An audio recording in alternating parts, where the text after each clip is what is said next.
আমি কৃষক মুক্তি সংগ্ৰাম সমিতি ছাত্ৰ মুক্তি সংগ্ৰাম সমিতি আৰু যুৱ বাহিনীয়ে আজি দৌলমুখ চাৰিআলি প্ৰতিবাদ সাব্যস্ত কৰিছোঁ। আমি ছাত্ৰ ছাত্ৰীসকল আজি ৰাজপথলৈ ওলাই আহিছে। তাৰ কাৰণটো হ'ল যে নৰেন্দ্ৰ মোদীৰ তৃতীয়টো কাৰ্যকালৰ আৰম্ভণিতে ছাত্ৰ ছাত্ৰীসকলক লৈ পেলাই হেতালি খেলিছে। যিহেতু নেশ্যনেল টেষ্টিং এজেঞ্চিয়ে যি পৰীক্ষা পাতিছিল, নীট আৰু নেটৰ যি পৰীক্ষা পাতিছিল, এই পৰীক্ষাৰ প্ৰশ্ন কাকত তেওঁলোকে আগতীয়াকৈ ফাদিল কৰি তেওঁলোকে পৰীক্ষা পাতিছে। আচলতে তেওঁলোকে এই প্ৰশ্ন কাকত বিক্ৰী কৰিছে।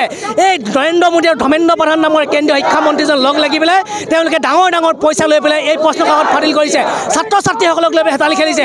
আমি এইভাৱে আজি দাবী জনাইছোঁ যে গোটেই কথাটো হ'ল যে নীট আৰু নেট পৰীক্ষাৰ কেলেংকাৰী তদন্ত হ'ব লাগে।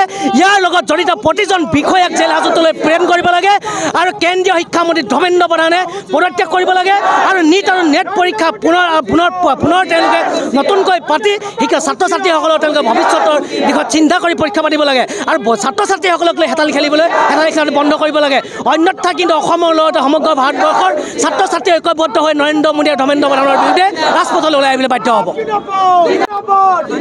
চাওক, এইখন চৰকাৰে কেনেধৰণে আমাৰ শিক্ষা জীৱনৰ লগত জড়িত আমাৰ ছাত্ৰ ছাত্ৰীৰ ভৱিষ্যতক কেনেকৈ অন্ধকাৰত ঠেলি দিছে, এই পৰীক্ষাৰ নামত হোৱাই হৈ থকা দুৰ্নীতিটোৱে নিশ্চয়তা প্ৰমাণ কৰিছে। কেইদিনমানৰ আগত আজি 1 মাহৰ আগত যিটো ঘটনা সংঘটিত হৈছে, নেট পৰীক্ষাৰ নামত যিটো দুৰ্নীতি হৈছিলে, গোটেই সৰ্বভাৰতত যিটো দুৰ্নীতি সংঘটিত হ'ল, এই কথাটো ঢৌ মাৰ নযাওঁতে আকৌ পুনৰ নীট পৰীক্ষাটো আকৌ দুৰ্নীতিৰ কথা পোহৰলৈ আহিছে।